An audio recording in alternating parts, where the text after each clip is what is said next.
welcome back to my channel. So today I'm doing a requested video which is a rundown of the best caramel perfumes. If you're new here, then welcome to my little perfume world on the internet. Do subscribe for more videos like this. I'm always doing request videos and rundowns of different types of perfume and perfume ranges, so please do let me know any requests you do have. So let's just get straight into it. So when I think of caramel perfume, the first thing that immediately comes to mind is Prada Candy. I remember when I first smelled this when it came out, it really took me back as being a fragrance that didn't really exist in any form anywhere else. It's like a musky caramel, so it feels very, very, very warm. Like imagine a caramel sweet that's been melted or something. I think it would be good, especially in the winter and the autumn. You could sort of spray your scarf or your coat with this and it would feel really snuggly and nice against like the cold winter. It's got benzoin in here and vanilla, but the main note is really caramel. I'd say 70 to 80% of the smell you get is caramel and the majority of the rest is musk. And I think that makes it classy because caramel, being very sweet, could come across as a bit girly or a bit sort of like sickly sweet, but I don't think it does. It comes across like a really warmness, which is really quite sophisticated and different. And the packaging of this product, of course, is really nice. The box is super cute and the way the bottle is very unusual. Again, nothing else like that, with its little 1960s flying saucer type spray on the top. So overall, cool perfume and definitely like my #1 caramel perfume.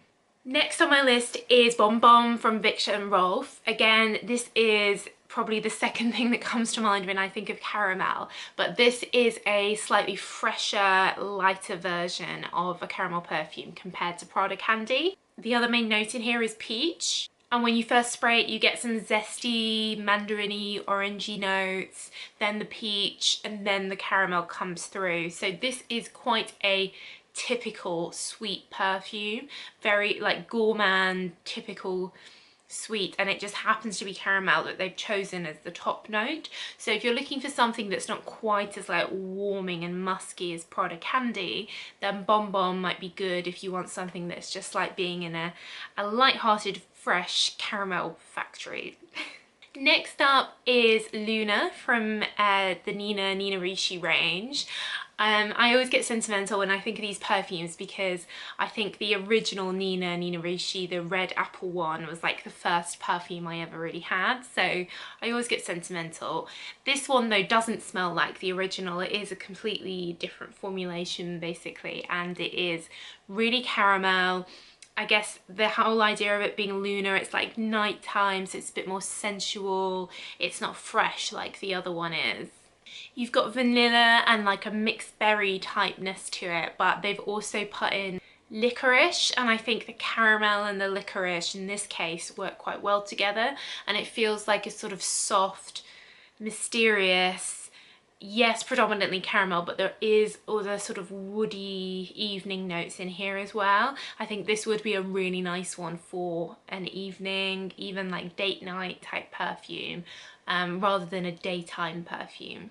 Another famous caramel perfume is Viva La Juicy from Juicy Couture.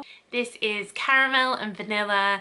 Again, kind of like Balm Balm, you do get a mandarin-y, orangey zestiness at first when you spray it. But for me, because this perfume has some white floral notes in, like jasmine, honeysuckle, gardenia, they remain in the dry down in the perfume and mix with the caramel. So this is probably the most floral out of all the caramel ones in this video.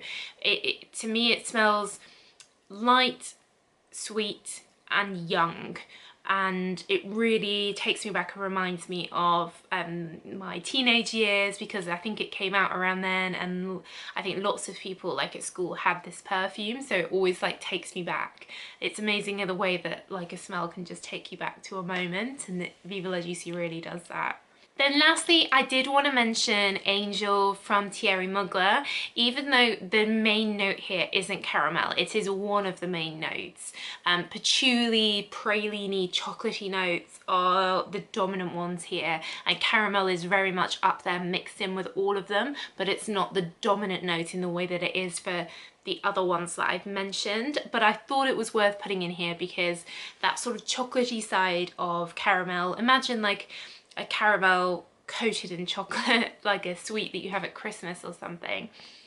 That's like what praline is. So if you want something more deeper, intenser, chocolatey side of things, and don't get me wrong, when I say deep and intense, Angel is a strong, long-lasting perfume, definitely the strongest and most long-lasting of all the ones in this video.